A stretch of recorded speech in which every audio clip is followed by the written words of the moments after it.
Hidup adalah lelucon bagi orang yang berpikir, dan hidup adalah tragedi bagi orang yang mengandalkan perasaan. Assalamualaikum warahmatullahi wabarakatuh. Senang sekali rasanya saya, Nur Ainun, bisa kembali berbagi video kepada Anda semua. Mudah-mudahan di video kali ini ada manfaat yang bisa Anda ambil untuk menjalani kehidupan sehari-hari. Sahabat-sahabat yang saya cintai karena Allah, di video kali ini saya ingin berbagi tentang 3 tipe manusia ketika dihadapkan masalah. Kenapa saya tertarik mengangkat tema ini di video kali ini? Karena memang saya sangat tertarik pada hal-hal yang terkait dengan emosi. Selagi kita hidup di dunia, tentu kita akan menghadapi yang namanya masalah. Iya enggak? Iya dong. Karena memang hidup di dunia ini adalah tempatnya masalah. Kalau kita tidak ingin punya masalah, maka kita hidup di surga saja. Tapi karena kita lagi hidup di dunia, maka bagaimana caranya kita bisa mengatasi masalah ini yang harus kita pelajari. Maka di video kali ini, sahabat-sahabat semua, saya ingin berbagi kepada Anda semua tipe gaya manusia ketika dihadapkan masalah. Dan 3 tipe manusia ini adalah tipe bagaimana caranya mereka mengendalikan emosinya ketika dalam situasi masalah.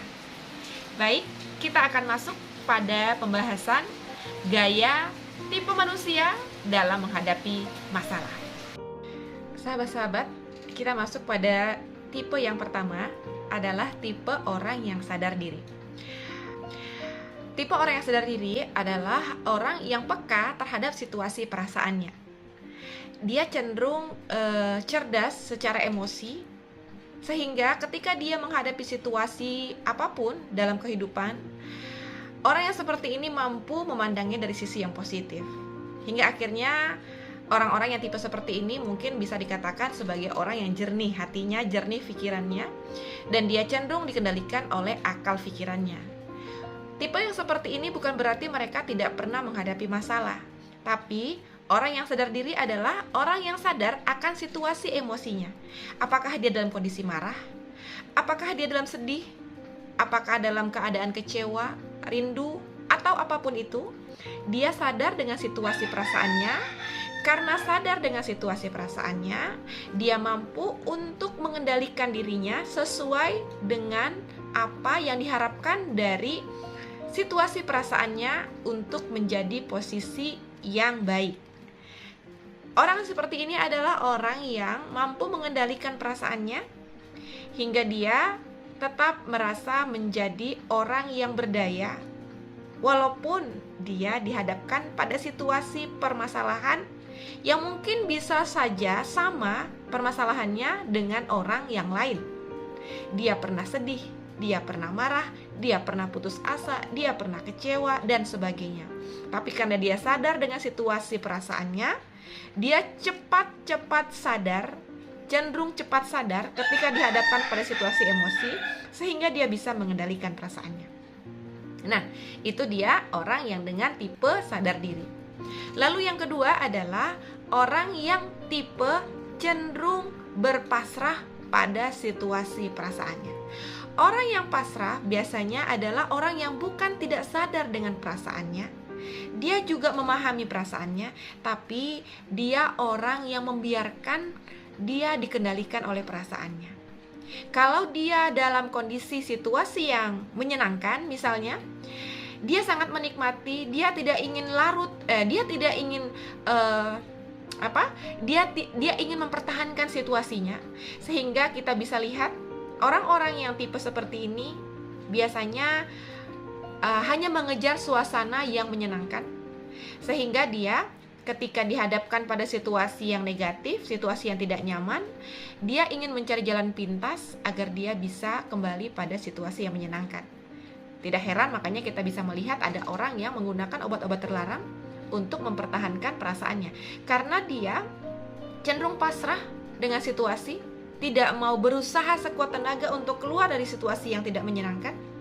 Akhirnya dia mencoba mencari jalan tengah, jalan pintas, agar dia bisa cepat-cepat mendapatkan situasi yang bisa mempertahankan perasaan senang di dalam dirinya. Jadi orang-orang yang pasrah ini kita akan khawatir bila dia dihadapkan pada situasi yang tidak nyaman. situasi emosi yang tidak menyenangkan. Kita khawatir bila dia dihadapkan pada situasi yang tidak menyenangkan, dia tidak akan mencari cara, tidak akan mencari jalan, dia hanya pasrah, dia mudah depresi, dia mudah tertekan, dan dia membiarkan saja situasi terus-menerus seperti itu, hingga akhirnya dia menjadi orang yang tidak berdaya dan dia dikendalikan oleh situasi yang cenderung datang dengan sendirinya pada kondisinya, dan dia menjadi orang yang tidak bisa move on bila menghadapi situasi yang tidak menyenangkan. Tipe yang ketiga adalah orang yang tenggelam dalam perasaannya. Orang yang tenggelam dalam perasaannya biasanya adalah tipe orang yang cenderung dikendalikan oleh perasaan. Ketika dia bersedih, dia sangat larut dalam kesedihannya. Ketika dia gembira, dia juga sangat larut dalam kegembiraannya. Ketika dia berputus asa, dia juga larut dalam keputusasaannya. Makanya tidak heran juga saat kita bisa menyaksikan betapa banyak anak-anak muda, bahkan orang tua barangkali, yang bila menghadapi situasi yang tidak menyenangkan, dia memilih untuk depresi. Makanya depresi, putus asa, stres, bahkan ada yang sampai melakukan hal-hal yang negatif. Sebenarnya itu adalah pilihan, ya kan? Karena memang orang-orang yang cenderung pasrah pada cenderung tenggelam dalam permasalahan adalah orang yang membiarkan dia dikendalikan oleh perasaannya. Perasaan apapun yang muncul, dia dikendalikan oleh perasaan tersebut.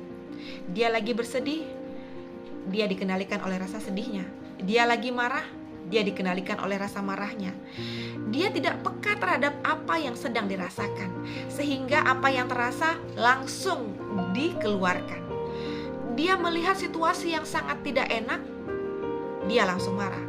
Dia melihat situasi yang sangat sedih, dia langsung menangis.